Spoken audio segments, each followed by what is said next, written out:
Kom ons bid saam. Heilige Gees, ons dankie dat ons na die skrif toe kan kom. Ons dankie dat U die apostels en die profete geïnspireer het om hierdie woorde vir ons neer te skryf, sodat ons dit vandag kan lees, kan oordenk, dat dit ons hele wese kan filtreer. Dat dit ons identiteit vorm, dis wie ons is. So ons nou so mooi gesing het in hoendervleis oomblikke, ons Here Jesus, ons is U gemeente, die vrygekooptes. En ons is hier te saam met 'n verwagting dat U deur die skrif met ons sal praat vanmôre. So Here, mag U spreek, ons Vader, en ons as die huisgesin luister. Amen. Nou geliefdes, kom ons lees die teks saam en dan is daar so 'n paar goed wat ek net met julle wil deel vanoggend, wat ek dink ongelooflik mooi is. Vers 3. Aan God, die Vader van ons Here Jesus Christus, kom al die lof toe. Hy het ons in Christus geseën met al die seëninge van die Gees wat daar in die hemel is. So het hy nog voordat die wêreld geskep is, ons in Christus uitverkies om heilig en onberispelik voor hom te wees. In sy liefde het hy ons volgens sy genadige beskikking toe ook al daarvoor bestem om deur Jesus Christus sy kinders te wees. Daarom moet ons God prys vir sy wonderlike genade wat hy in die geliefde vrylik aan ons geskenk het. Deur die bloed van sy seun is ons verlos en is ons oortredinge vergewe kragtens die ryke genade van God, wat hy in al sy wysheid en insig so oorvloedig aan ons geskenk het. Hy het kragtens sy besluit en voorneme die geheimenis van sy wil aan ons bekend gemaak en dit deur Christus tot uitvoering gebring op die tyd wat hy daarvoor bepaal het. Sy bedoeling was om alles wat in die hemel en alles wat op die aarde is onder een hoof te verenig, naamlik onder Christus. Deur Christus het ons deel geword van die volk van God, soos hy dit vooruit al bestem het. So het hy hom dit voorgeneem, hy wat alles laat gebeur volgens sy raadsbesluit. Daarom moet ons, die eerstes wat ons hoop op Christus gestel het, die grootheid van God prys. Deur Christus het julle ook deel geword van die volk van God, toe julle die waarheid wat aan julle verkondig is, die evangelie van julle verlossing gehoor het en tot geloof gekom het. In Christus het die Heilige Gees wat deur God beloof is, julle as die eiendom van God beseël. Die Heilige Gees is die waarborg dat ons ook verder sal ontvang wat God beloof het, wanneer hy almal wat aan hom behoort volkome sal verlos. Daarom moet ons sy grootheid prys. Net tot sover.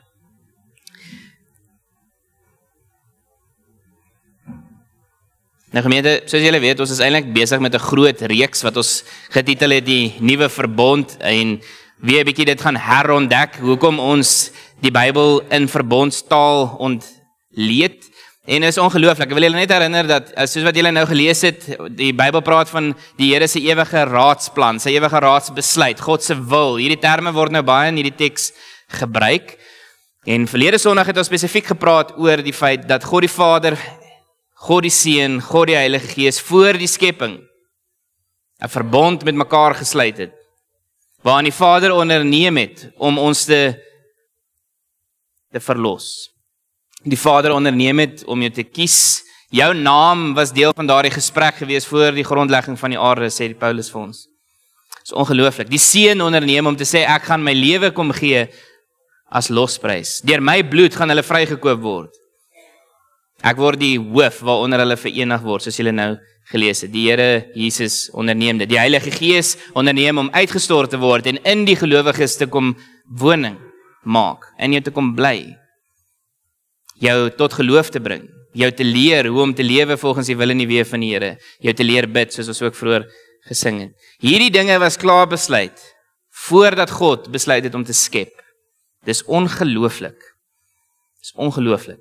En toe het ons verlede Sondag spesifiek gaan kyk oor wat dit beteken dat jy uitverkies is deur die Vader. En die belofte daarvan, jy is vrygespreek, jy is syne, soos wat ek en my kind vir die res van ons lewe aan mekaar verbind sal wees, so verbind God hom aan my en jou. En dit is wat ons vier. Daar's 'n verbintenisaksie van die Vader se kant af. Dan is daar 'n verlossingsaksie deur die Here Jesus Christus en dan 'n bindingsaksie deur die Heilige Gees. Maak dit vir julle sin? So Vader, Seun en Heilige Gees het elkeen 'n rol te speel in hoekom jy vanmôre hier sit, hoekom jy nou jou geloof hardop kon bely met opregtheid, sê ek glo hierdie dinge, En hoekom ons nou vanmôre na die Seun toe kom en sê, wat is dit wat die Seun vir my en vir jou waarborg, beloof, onderneem in hierdie verbond? Want onthou, die doel van 'n verbond gaan oor 'n ooreenkoms. Ek maak sekere beloftes aan jou en jy het sekere verantwoordelikhede teenoor my. Dis wat 'n verbond is. So jy kan God hou by hierdie dinge. Dis wat dit so wonderlik maak. U het dit beloof. U het dit beloof. So, vanmôre gaan ons kyk na 3 dinge wat ek vir julle wil sê. 1, ons is verlos deur die bloed van ons Here Jesus Christus. Nou ons het baie hierdie jaar al daaroor gesels, so ek wil nie te veel tyd aan dit bestee nie. 2, wil ek met julle praat oor hierdie verlossing staan vir altyd vas. En daar wil ek regtig hê ons moet 'n bietjie tyd belê, want ek dink nie ons verstaan dit altyd so lekker nie. Ek wil dit weer vir julle lees. Hierdie verlossing staan vir altyd vas. Vir altyd, ewig. Dis nie 'n miskien nie. Dis nie as jy nie. Dis vas in die Here Jesus Christus. Maar wat beteken dit? Dan derdens waarmee ons afsluit gaan wees, ons erfdeel is deel van God se groot plan, want alles word onder een hoof, naamlik Christus, verenig. En wat beteken dit? Hoe moet ons dit verstaan? So, kom ons begin dan by vers 7, wat dan nou die kern is van ons skriflesing vanmôre, vers 7 tot 12. Vers 7 lees ons, in hom het ons die verlossing deur sy bloed, die vergifnis van ons oortredinge volgens die rykdom van sy genade ontvang. Dit is ons. Nou die Griekse woord wat hier gebruik word, beteken loskoop soos 'n slaaf wat op 'n slaweblok was. Jy behoort eintlik aan iemand anders, jy is eintlik iemand anders se besitting, en dan kom Christus en hy betaal die fooi wat daar op jou lewe is, en nou word jy syne. Hy word jou nuwe meester, hy word jou nuwe eienaar, hy, soos ons nou gesing het, wil jou hele lewe in besit neem. Dis sy hart. So, hierdie roep ons net op in kort om te onthou waar ek en jy vandaan kom, dat almal van ons hier teenwoordig en almal deur die eeue is in sonde ontvang en gebore, wat beteken ons is onder die oordeel van God van geboorte af, want ons het gesondig. Ons gaan sondig. En die vonnis vir sonde is die doodsvonnis. So dit is ons almal se vertrekpunt. En daarom is hierdie so kosbaar dat Jesus gekom het om te sê die prys vir jou lewe is bloed, my bloed.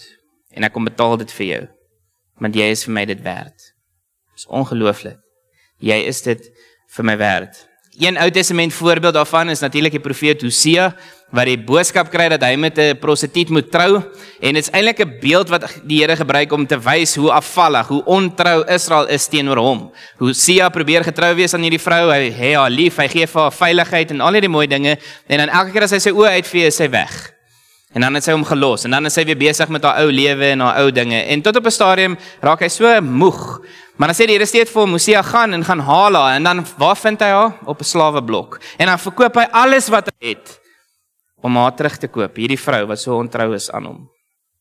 Dis wat die Here vir my en vir jou doen, sy liefde vir my en vir jou. Wat is die prys? Alles wat dit hom kos, was sy lewe, sy bloed. Hoekom bloed? Levitikus leer vir my en vir jou, dat in die bloed van 'n wese is die lewe van 'n wese. Dit is hoekom, dis waar die lewe is. Interessant genoeg, as jy wetenskaplik oor dink, is dit ongelooflik dat bloed het 'n spesifieke funksie wat lewe aanbetref, naamlik dat dit suurstof vervoer. So as jy bloed verloor, dan sterf jy, dit is so. So is ongelooflik hoe daai koppeling gemaak word, net so aan die kant. Christus betaal dis nie, broer en suster, met goud en silwer nie, jy is meer werd as goud en silwer, hy betaal vir jou met sy bloed. Sy kosbaarste besitting, my bloed. En dit bring vir my en vir jou vergifnis. Nou hier is die kruks. Jou sonde register, jou skuld, wanneer daar jou rekening voor die Vader kom, die almagtige koning, met alles wat jy daarop verkeerd gedoen het, jou hele lewe lank. As jy nou gaan na Openbaring toe byvoorbeeld, dan sê dit, mense gaan geoordeel word op grond van dit wat hulle gedoen het. Dit is hulle skuldregister.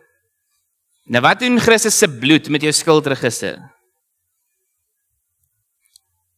Hy betaal dit. Jou hele lewe.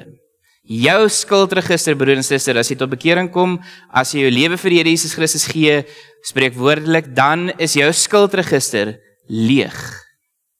Dis leeg. Jy skuld niks nie. Christus het alles vir jou betaal.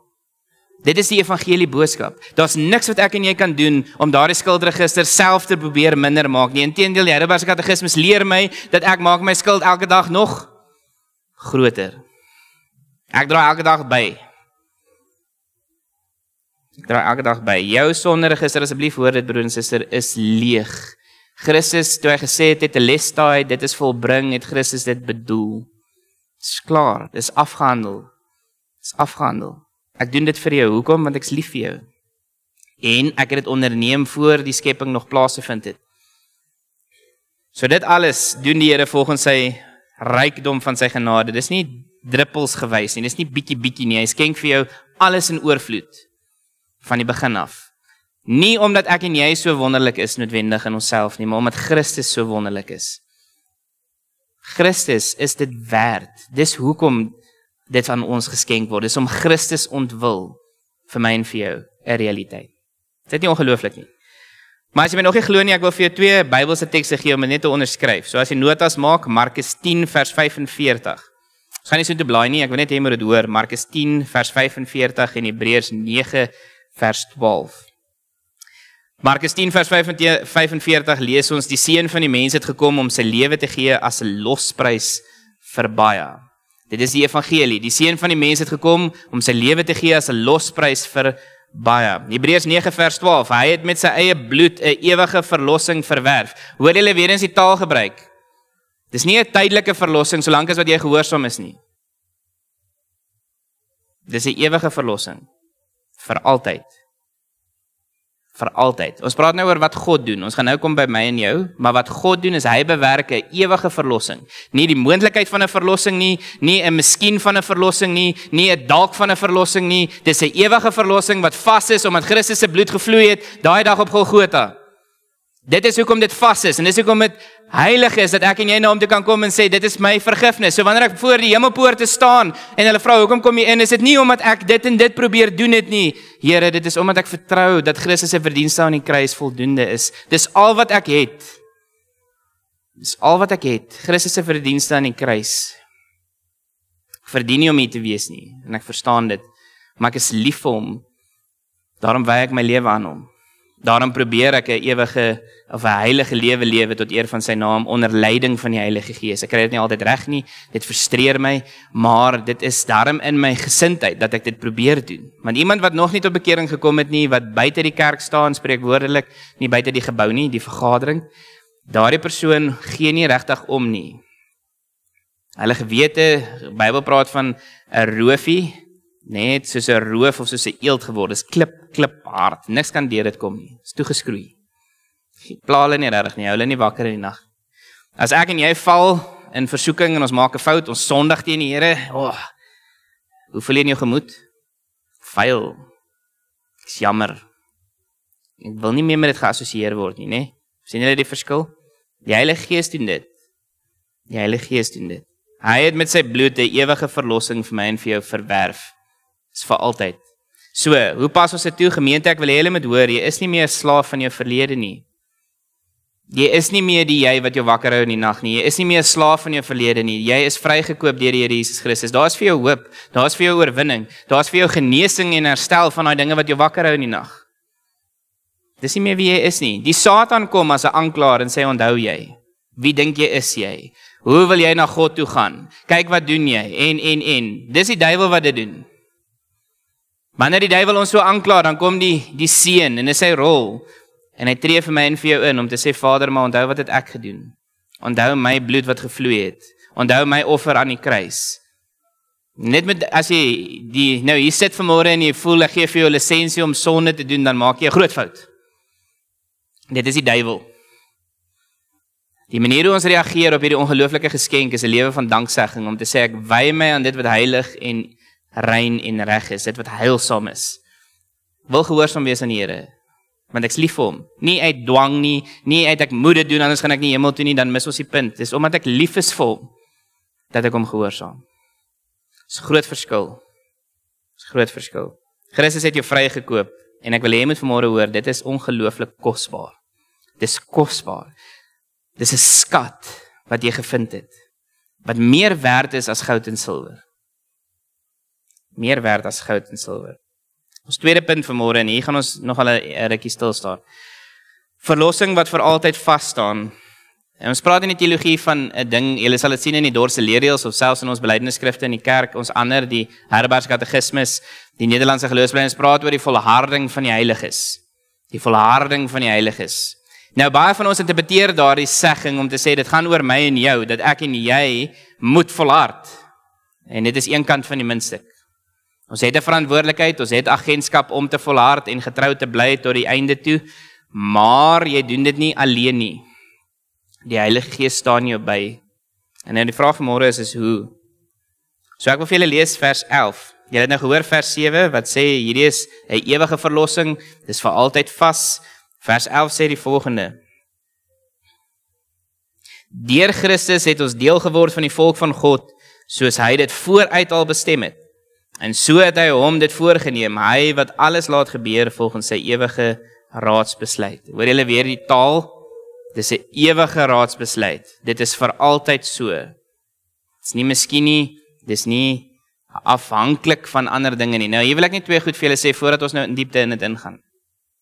Wanneer ons praat oor die wil van God, is daar twee kante van dieselfde muntstuk. Alright, daar's 'n goddelike element, bedoelende niks kan die Here se wil dwarsboom nie. Hy is soewerein, hy heers oor sy skepping, hy alleen is koning en hy is koning van die konings, Heer van die Here. Hy is God almagtig. Niemand ken sy planne nie behalwe as hy dit aan ons openbaar. Niemand raadpleeg die Here ensovoorts nie. Dit wat God wil doen, dit gaan God doen. Dit is so. Kom ek gee vir julle 'n voorbeeld hoe dit uitspeel in die geskiedenis van die wêreld. Die Here wou skep. En hy skep, en dit is goed, sê hy in die begin. Die Here wou vir sy mense die geleentheid gee, die vermoë gee om hom te kies, al het hulle die keuse om iets anders te kies, want dit maak liefde opreg. Het hy geweet ons gaan sondig? Ja, hy het. En daarom was hierdie verbond gesluit voor die skepping al. Ons gaan skep, ons gee vir hulle die keuse, hulle gaan misluk, en dan gaan ons dit en dat en so doen. Dit is alles binne God se raadsplan. So hier is die beginsel. Al die keuses wat die mensdom maak, kan dit nie beïnvloed nie. Maak geen verskil daarin nie. God gebruik al daardie keuses, al daardie verskillende momente in ons lewe, foute wat ons maak, hierdie kant toe, daardie kant toe. Hy gebruik dit in sy almag en bring dit bymekaar, sodat dit nog steeds sy wil dien. Dis bo my en jou vuurmaakplek. Maar kom ons kyk na byvoorbeeld Jesus se storie. Judas het agentskap, Judas dink ek gaan Jesus verraai, want hy was eintlik 'n dief, lees ons in die evangelie, sy hand was heeltyd in die kerk se offergawe sakkie, en dan soek hy nog geld, en dan gaan verraai Jesus, dit was sy versoeking. Die Romeine dink ons gaan Jesus kruisig, die Jode dink ons kruisig hom, dan is dit die einde van hierdie Jesus storie. En wat bring hulle mee? Die grootste verlossingswerk in die geskiedenis van die mensdom, want God wou dit so gehad het. So God gebruik menslike besluite, menslike keuses, al dink ons doen wat ons wil doen, bring hy dit nog steeds binne in sy ewige raadsplan om sy doel te dien. Maak dit vir julle sin? Dis bo ons vuurmaakplek, jy gaan dit nie ten volle verstaan. Dis God se kant. Aan die ander kant gaan dit oor my persoonlike uitlewing daarvan. En daar is sekere goed wat God aan jou openbaar, wat jy seker kan weet. Sy ewige raadsbesluit is dat jy gered word, dat jy met God versoen word, dat jy heilige lewe tot eer van sy naam, uit gehoorsaamheid en liefde, dat jy 'n geesvervulde lewe sal lewe. Dit is sy wil vir jou.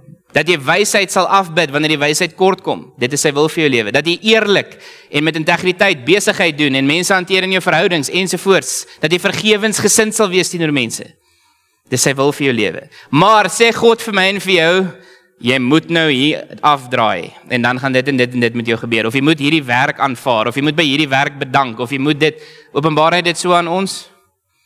Nee. Dis te maklik. Hoekom het jy dan vertroue nodig, as die volgende 5 jaar se plan vir jou gegee word? Aan die een kant, as ek en jy ook byvoorbeeld sou weet, wat se tragedies vir ons voorlê in ons toekoms, wie van ons sou regtig uit die bed uit opstaan, om daai tragedies in die gesig te gaan staar? So daarom doen God dit nie.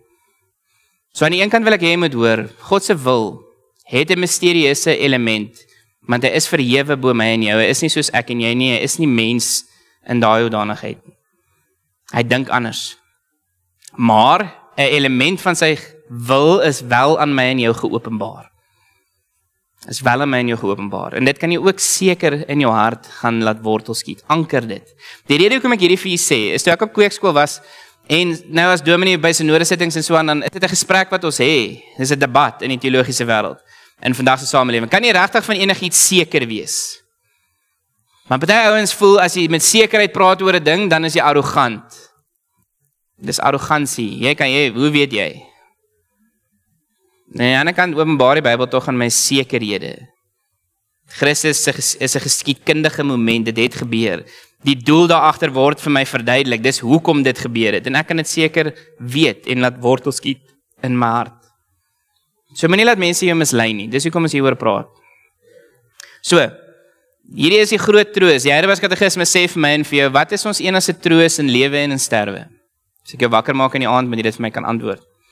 Ons enigste troos in lewe en in sterwe is wat? Dat jy nie aan jouself nie, maar aan Jesus Christus behoort. Wat behoort aan Jesus Christus? Sê die Katekismes verder. Jou liggaam en siel. Christus het nie net gekom om jou siel te verlos nie, broer en suster, maar ook jou liggaam. Jy kry 'n nuwe liggaam, 'n verheerlikte liggaam. Maar jy gaan nog steeds mens wees, maar 'n verheerlikte weergawe van jou. Dit is ongelooflik. Dit is die belofte, maar dis 'n ander preek, 1 Korintiërs 15. Ek wil net julle met hierdie dinge hoor. Dat jy aan Christus behoort en dat sonder die medewete van jou Vader in die hemel sal daar geen haar van jou kop afval nie. Nie 'n enkele haar van jou kop afval nie. So, dis ons troos. Dis ons troos. Christus se verlossing, broer en suster, dek nie net gister nie. Dit dek nie net die week wat verby is nie. Dit dek jou hele lewe. As jy een ding vandag hoor, asseblief hoor dit. Dit dek jou hele lewe. Al jou foute, jou sonde, jou tekortkominge, jou twyfel, al daardie momente van struikel, dek Christus. Dit is sy belofte. Jou erfdeel, soos julle gehoor het, is vasgemaak en dit is deel van God se ewige raadsbesluit. Nou, hier wil ek julle met saam met my blaai. So asseblief, blaai vir my na Johannes 10 toe, vers 28. Johannes 10, vers 28.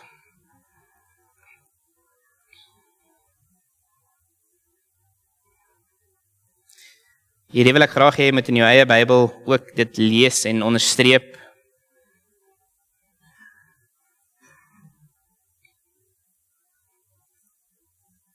So Johannes 10 vers 28, net konteks. Die Jode kom na Jesus toe, hy is in die pilaargang van Salomo en dan vra hulle vir hom, kan jy net asseblief die spanning breek en vir ons sê, is jy die Christus? As jy die Christus is, sê dit net vir ons reguit. En dan sê Jesus, ek het dit nou al baie vir julle gesê, maar julle glo nie, en die rede hoekom julle nie glo nie, is omdat julle nie van my skape is nie. En dan gaan ons lees vers 26, net om vir julle konteks te gee. Hy sê, maar julle glo nie, omdat julle nie van my skape is nie. My skape luister na my stem, ek ken hulle en hulle volg my. Ek gee hulle die ewige lewe, en hulle sal in alle ewigheid nooit verlore gaan nie. Niemand sal hulle uit my hand ruk nie. Hoor julle dit? So kan 'n uitverkore kind van God hulle saligheid verloor volgens hierdie teks? Nee. Die oomblik as iemand wat uitverkies is, waarlik uitverkies is, tot geloof gekom het, is dit vas vir altyd en vir ewig. Hoekom? Christus beloof dit. Sien julle dit? Christus beloof dit. Niemand sal hulle uit my hand uitruk nie. Ek gaan hulle herstel, ek gaan hulle verlos, ek gaan hulle vryspreek, ek gaan hulle tug, ek gaan 'n pad met hulle loop, maar hulle sal nie verlore gaan nie. As jy na Johannes toe gaan byvoorbeeld, in die Johannesbriewe aan die einde, dan sê hy, as mense deel was van ons en hulle raak later weg, of selfs die anti-Christ kom uit ons geleedere uit, wat moet ons daarvan maak? Hy sê, hulle was nooit regtig deel van julle nie. Hulle was nooit regtig ingekoop nie. Nooit regtig deel van ons nie. Dis hoe ons dit verstaan. Alright. As jy my nog nie glo nie, ek gaan vir jou nog 2 tekste gee. Romeine 8 asseblief. Romeine 8 vers 38 en 39. Almal ken dit, baie bekende gedeelte. Romeine 8 vers 38 en 39. Romeine 8 vers 38 en 39. Lees soos volg. Almal ken dit.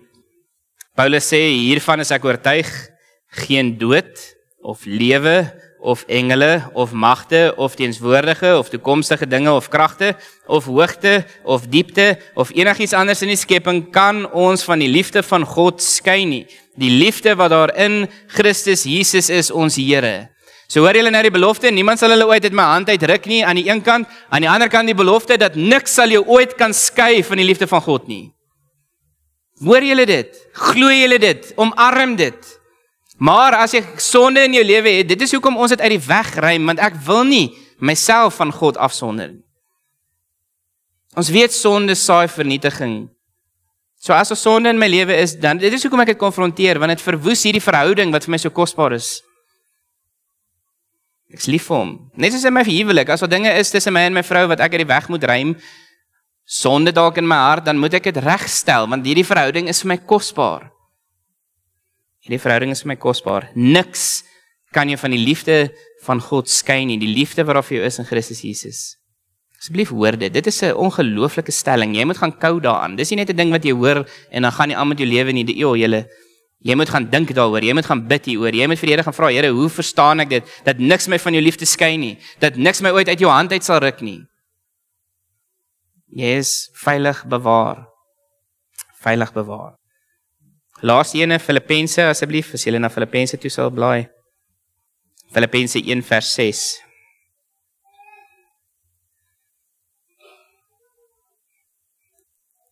Jesus sê die apostel die volgende, hy sê, ek is veral ook daarvan oortuig, dat God, wat die goeie werk in julle begin het, dit eind uit sal voer, en dat dit sal voleindig op die dag wanneer Christus Jesus kom.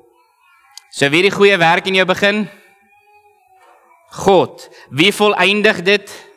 God. So kan julle sien, as ons nou eintlik dit prakties maak, wie lewe eintlik jou Christelike lewe? God. God doen dit. God help jou by. God staan jou by. God is jou steun. Hy is die rede hoekom jy hierdie begeertes en behoefte het om heilig te lewe. Om gehoorsaam te wees. God, kan julle sien hoekom die kerk in die verlede gesê het, die 5 solas, en die laaste sola was op ons R1 muntstuk geskryf, soli Deo Gloria, aan God alleen alle eer, want hierdie verlossingwerk het ek en jy geen aandeel in nie, hierdie verlossingwerk is 'n geskenk aan my en jou, en dit is so groot en so ongelooflik, dat dit vir jou gegee word, en jy omarm dit, jy leef dit, jy is geanker in dit. Ek wil gaan, en mense gaan vertel, want hoe kan ek stil bly oor die liefde van die Here? Dis wie ek is vas in Jesus Christus, hy beloof om my te herstel, om my by te staan. Julle, dit is 'n ongelooflike evangelie, in plaas van dat jy heeltyd jouself geesel, en sê, kyk hoe sleg is ek kom nie die mas op nie, maar dit is die opvolgvraag. Ek het dit soos volg neergeskryf, en ek wil graag julle met vir my sê, of julle daarmee kan vereenselwig. Baie van ons dink, hoe kan dit die waarheid wees, dat ek altyd en ewig vas is, as ek heeltyd dieselfde sonde doen. Op 'n stadium moet Jesus tog na my toe kom en sê, luister, dit is nou genoeg. Ek het nou genoeg gehad. Want as jy regtig jammer is, dan gaan jy mos nou probeer om dit nie weer te doen nie, nee. Ek het altyd geleer in skool, as 'n juffrou na my toe kom en dan sê sy, as jy regtig jammer is, dan sal jy dit nie weer doen. Ek leer dit ook vir my huisgesin, want daar's meriete in dit. Ek probeer om nie dieselfde fout te maak nie. En hier is die kruks, gemeente. Wanneer ek en jy dinge doen wat ons nie moet doen nie, en ons besig hou met dinge waarmee ons nie ons mee moet besig hou nie, dan klaar die Heilige Gees jou aan, jou gewete pla jou. En jy gaan bid in opregtheid en jy sê, Here, ek voel vuil, ek is regtig jammer oor wat ek gedoen het, asseblief help my om dit nie weer te doen nie. Maar hier is die kruks. Ons tref nie voorsorg nie, doen ons. Ons tref nie voorsorg om te keer dat ek in dieselfde situasie beland nie. Is asof ons 'n verwagting het dat die Here nou uit die hemel uit, wanneer jy versoek word, jou uit daai situasie moet verwyder. Dis nie hoe dit werk nie. Jy moet ook dissipline handhaaf. Jy moet jouself nie in daai situasie plaas nie. Jy moet vlug van die sonde af. Dis wat dit beteken om afgesonder te lewe vir God. Ons gaan volgende Sondag bietjie meer kyk oor die Heilige Gees en die werk van die Heilige Gees in hierdie proses, maar daar's 'n paar goed in Kolossense wat die Heilige Gees jou van afsonder. Een is seksuele sondes. Seksuele sonde, seks voor die huwelik, seks buite die huwelik, daai klas van goedjies. En dan vra mense, hoe naby kan ek aan dit kom? Voordat dit nou sonde raak. Onthou wat ek laas vir julle sê het, hoe naby kan ek aan die grens kom voordat dit verkeerd is? Dis 'n verkeerde vraag om te vra. Dit breek die Here se hart Ons moet afgesonder lewe vir hom, maar dis volgende sonde. Afgesonder vir hom. Hoe doen ek dit? Op 'n stadium kan Jesus mos nou sê, regtig, dis nou genoeg. So ons voel in ons harte. Paulus het hier dieselfde spanning beskryf in Romeine 7 vers 19. Toe hy gesê het, die goeie wat ek wil doen, dit doen ek nie. En die slegte wat ek nie wil doen nie, dit doen ek juis. Spanning. Maar ek het die onderskeidingsvermoë deur die Heilige Gees om nou die spanning te erken, te sien daar is goed wat ek nie wil doen nie, en daarom tref ek voorsorg om nie in dieselfde situasie te beland nie. Daarom tref ek voorsorg. Die verskil dis, broers en susters, tussen 'n gelowige en die wêreld is nie dat ons nooit gaan val of struikel nie. Of dat ons sondeloos gaan wees nie. Dit is 'n illusie. Jy gaan struikel en val en foute maak. Die verskil is dat deur die Heilige Gees gaan God jou nooit los nie. Dis die verskil. God gaan jou nie los nie. Die Here gaan jou nie aan jou eie genade oorlaat nie. Dit is die verskil. Spreuke 24 vers 16 sê, die regverdige val 7 maal, maar hy staan elke keer weer op. Nou, ek wil dit vir julle prakties maak ter afsluiting vanoggend. Ek wil vir julle die storie vertel van Judas en Petrus. Albei hierdie mense in Jesus se binnekring het Jesus verraai, die aand in sy donkerste uur. Een het hom verraai vir 30 silwer muntstukke en 'n soen, en die ander een het hom verraai deur te sê, ek weet nie wie hy is nie, selfs kwetsend, vloek. Hierdie mense wat sê, ek weet nie wie Jesus is nie, ek wil nie met hom geassosieer word nie, en hulle albei het berou in hulle harte. Die een gaan gooi die silwer muntstukke terug in die tempel en sê, ek het gesondig teen onskuldige bloed, en hy het berou, en julle weet hoe sy storie geëindig het, waar hy homself gehang het. Aan die ander kant, Petrus gaan huil buite, en want Jesus kyk hom in die oë, en dan kan hy nie daarmee lekker, kan julle dink hoe dit moet wees? Albei verraai hom, albei treur daaroor, albei se uitkomste is hemelsbreed verskillend. Wat was die verskil?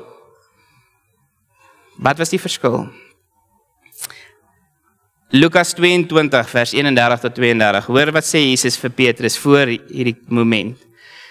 Hy sê, Simon, Simon, kyk, die Satan het begeer om julle te sif soos koring. Maar ek het vir jou gebid. Simon, ek het vir jou gebid, dat jou geloof nie moet ophou nie, en wanneer jy herstel word, jy jou broers kan versterk. Gemeente, dis 'n ongelooflike stelling. Die Here het vir Petrus gebid, daarom is Petrus herstel. Wat doen die Here in die hemel, as ons praat oor hemelvaart? Die Here sit in die hemel as mens, jou mens en God, twee nature. Hy sit langs sy Vader en hy tree vir jou in. Hy bid vir jou en vir my. Hy sê, Vader, vergewe hulle. Dis wat Jesus doen. Dis die verskil tussen 'n gelowige en 'n ongelowige. Is nie dat ons nie gaan struikel nie. Is dat God jou gaan herstel. Hy beloof dit. So, volharde, hoor nou, hier is net die ander kant van die muntstuk. Volhardende, hardnekkige sonde is gevaarlik en vernietigend. Hebreërs sê vir my en vir jou dat as jy aanhou om in sonde te volhard, dan is daar naderhand vir jou geen offer meer nie, want daar's nie bekering in jou hart nie. Jy voel nie sleg gehoor nie, jy voel nie skuldig gehoor nie, jy tref geen voorsorg om dit aan te spreek nie, jy gaan nou maar net daarin voort. Maar as jy struikel en jy kom weer by Christus uit, het jy gehoor wat Calvin gesê het, dan sal die Here weer sy vaderlike lig oor jou laat skyn. Dit is sy belofte, hy gaan jou herstel. Gaan hy jou pak gee? Definitief. Maar pak gaan oor herstel, nie verwoesting nie. Hy gaan ons tig, want die Here tig die wat hy lief het. So jy hoef nie soos Judas in wanhoop op te eindig nie, want jy het 'n voorspraak. Jy het 'n voorspraak in die hemel. So jou verlossing, broer en suster, is seker. Dis vas, jy hoef nie daaroor te twyfel nie, jy hoef nie daaroor te wonder in die nag nie, jy kan dit asseblief in jou hart laat wortel skiet, anker, dis jou lewende hoop, dis seker. Nie omdat jy altyd reg optree nie, maar omdat Christus vir ewig vir jou intree. Hoor julle dit? Dis nie omdat ek en jy altyd reg optree nie, maar dis omdat Christus vir altyd vir my en jou intree. Dis hoekom dit seker is. So ter afsluiting,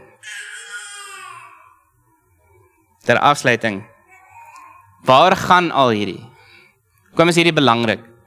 Dis sodat jy vanmôre kan hoor hoe lief die Here jou het. Dis sodat jy vanmôre kan hoor, jou Christendom, jou bekering, jou belydenis is nie per toeval nie.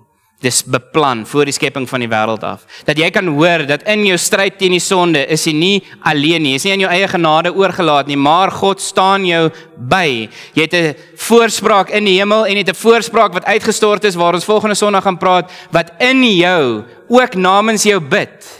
So jy het nie net die Seun wat vir jou bid nie, maar jy het ook die Heilige Gees wat vir jou bid. Dis ongelooflik. God, julle los ons nie vir 'n enkele oomblik nie. Dit is iets wat ons mee kan huis toe gaan vandag, wetend, ek is nie alleen nie.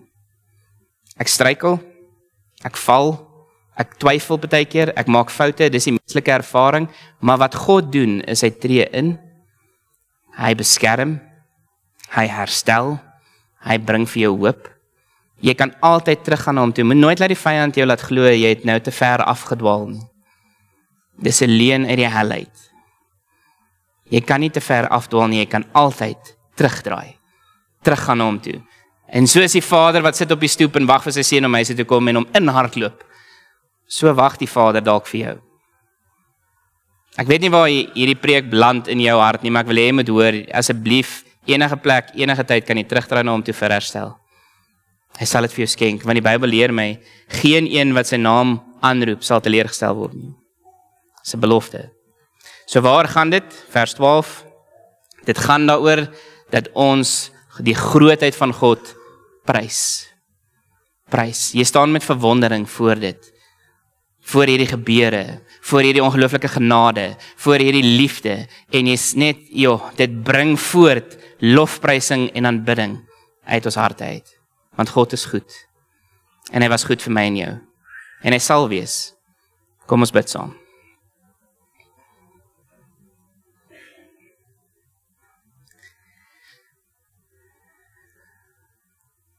Vader, Seun, Heilige Gees, Here, baie dankie dat ons uit die woord uit vanmôre weer met hierdie diepte gekonfronteer word van hoe diep U liefde vir ons strek. Maar ons so krities is op onsself baie keer en met goeie reg dat ons 'n gesonde sonde besef het en 'n gewete wat my aankla wanneer ek nie reg optree nie. Maar mag dit nie oordrewe wees en dat dit my weghou van U af nie. Ek bid dat elkeen van ons vanmôre met verwondering na hierdie stuk kyk wat Paulus hier vir ons neergeskryf het, die evangelie soos dit vir ons uitgelees, dat ons 'n vaste sekerheid het dat U die ewige lewe vir ons skenk en dat U ons veilig bewaar en dat U beloof om vir ons in te tree, want U het 'n ewige verlossing kom bewerkstellig, nie 'n tydelike een nie. En ons beleef dit reeds hier en nou, ons stryd teen die sonde, ons stryd teen die magte van hierdie wêreld wat hulle teen U verset, teen die kerk verset. Soos U ons leer, die wêreld gaan ons haat, want hulle het U eerste gehaat. Here, maar ons is lief vir U. Hierdie evangelie is ons kosbaarste besitting. Ek bid dat dit so sal wees in ons lewe, dat ons nie goud en silwer en allerlei ander dinge bo U sal plaas nie.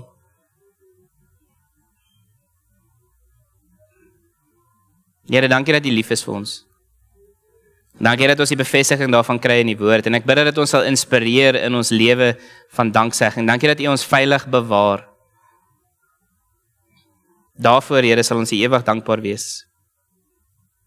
En sien ons uit om aan die bruilofstafel te gaan sit eendag. En die ewigheid saam met U te kan geniet. Dankie daarvoor, Here. In Jesus naam. Amen.